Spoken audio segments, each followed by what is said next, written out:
कौन कौन रहइबो समतल उपरे गोटे पार्श्व समतल रहइबो बाकी पार्श्व समतल रे रहइबो नाही देखो जो पेपरटा समतल पर रहउची तार आकृति कोन आयत चित्र आ जो हमर डॉक्टरटा तार आकृति कोन आयत आयत घन बाकी जो पार्श्वटा समतल रे रहउची तार आकृति कोन आयत चित्र कारण हमें से जो आयत घन कहियो सेटा गुटे कोन वस्तु होला घन वस्तु से घन वस्तु विषय रे पढिबा घन वस्तु देबे कोन ए प्रश्नटा को गुटे हमें कोन कहिबा ना आयत घन बा घन वस्तु कहा कहिबा ना जो वस्तु रो गोटिए पार्श्व समतल को स्पर्श करिवो ओ अन्य समस्त पार्श्व वायु रे बा शून्य रे स्थान अधिकार करिवो ताको हमें कोन कहिबा घन वस्तु देखिला डॉक्टर केतोटी पार्श्व अछि केतोटी पार्श्व अछि समस्त पार्श्व ज्योमेट्री बॉक्स अछि समस्त ज्योमेट्री बॉक्स बाहर करो जो ज्योमेट्री बॉक्स अछि से ज्योमेट्री बॉक्स रो पार्श्व सब कोन से का देखो ज्योमेट्री बॉक्स रो आकृति थाई डॉक्टर आकृति से ना तुमे जो ज्योमेट्री बॉक्स रखिजो तार आकृति थाई डॉक्टर आकृति से किनो तार पार्श्व कोन के मते कहलो केतोटी पार्श्व अछि केतोटी अछि 6टी पार्श्व तो सेई 6टी जो पार्श्व होछु तार सेई 6टी पार्श्व रु गोटे मात्र पार्श्व कोन होउ ना हम तो समतल ताकू रखुचे तो गोटे मात्र पार्श्व समतल को स्पर्श करछु बाकी सब पार्श्व वायु रे बा शून्य रे स्थान अधिकार करूची तो याको हमें कोन करिया हमें घन वस्तु ता माने देखो यार गोटे पार्श्व आयत चित्र जो पेपर हमें नउचे तार भी गोटे पार्श्व आयत चित्र यार मधे डिफरेंस कोन बुझी पालो यार पूरा अंश समतल रे रहउची एटा होची द्विमात्रिक वस्तु किंतु यार पूरा अंश समतल रे रहउ नाही केवल गोटे मात्र पार्श्व कोन होउ ना समतल रे रहउची एटा होची गोटे त्रिमात्रिक वस्तु माने घन वस्तुटा कोन मात्रिक वस्तु त्रिमात्रिक वस्तु यार केवल कोन अछि दैर्घ्य और प्रस्थ यार कोन रहइबो दैर्घ्य प्रस्थ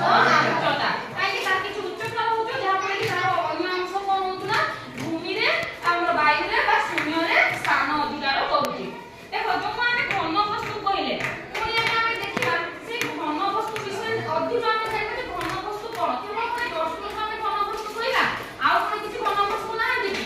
अछंती से घन वस्तु विषय रे हमें जानिबा घन वस्तु विषय रे जानिला पूर्व तुमरो बही राउ अछि कोन नै घन वस्तु जेंति आयत चित्र रो कोन थाई आबु अछि कोन अछि आ कोन अछि शीर्ष अछि कर्ण अछि ए चारटा जिनिस विषय पढिचे बाहु शीर्ष कोन कर्ण सेमिति घन वस्तु जो हम डॉक्टर कहले देखो एटा ଗୋଟେ घन वस्तु ए घन वस्तु कोन कोन अछि यार धार अछि शीर्ष अछि आ कोन अछि पार्श्व अछि पार्श्व तो 6टा में गणि पाले हमें एकटा धार देखिबा देखो धार केमते हमें देखिबा माने कोन हमें आ ଗୋଟେ एग्जांपल नबा इना में धार गणिबा धार केमिति गणिबा धार हमें कोनटा कहिबा जो पार्श्व देखो एटा ଗୋଟେ पार्श्व ना एटा दुटा कोन पार्श्व ए पार्श्व दिना जोंठी मिलित होइचंती सेटा को हमें कोन कहिबा धार और धार पुरा जोंठी मिलित होइचंती ताको हमें कोन कहिबा शीर्ष तरे जानि पालो घन वस्तु जो पार्श्व धार और शीर्ष चिन्हित करि परिबो बाकी पार्श्व जो विभिन्न प्रकार हम घन वस्तु अछि तांकर धार पार्श्व शीर्ष हमें केमिति हिसाब करिबा बा केमिति करिबा तांको विषय रे यूक्लिड जो नामक जने गणितज्ञ कहैला ना हम सूत्र देइछन से विषय रे हम अधिक पढिले जानिबा ता पूर्व हमें कोन जानिबा ना घन वस्तु केते प्रकार अछंती देखो घन वस्तु हमर दुई प्रकार अछंती घन वस्तु केते प्रकार अछंती दुई प्रकार गुटे होछु बहुफलक आ गुटे होछु अणबहुफलक खाता समस्त लेखो घन वस्तु दुई प्रकार बहुफलक ओ अणबहुफलक आगे घन वस्तु कोन जानि पालो घन वस्तु कोन जानि पालो तो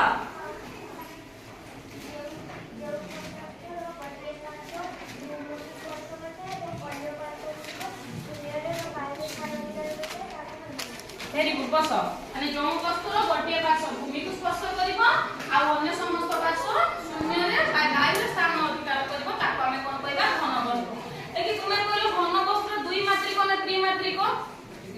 घन वस्तु त्रिमात्रिक भेरी गुड बस ताले एबे हमें लिखबा कोन कि घन वस्तु केते प्रकार दुई प्रकार गुटे कोन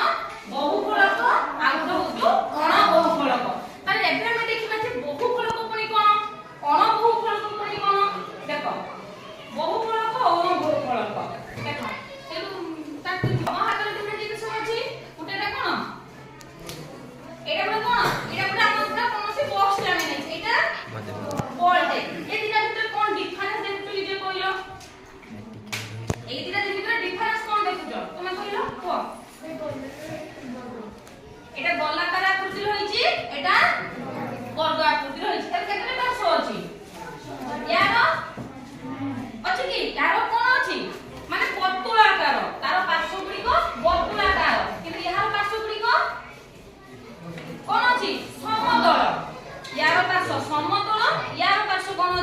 ବର୍ତ୍ତୁଳାକାର।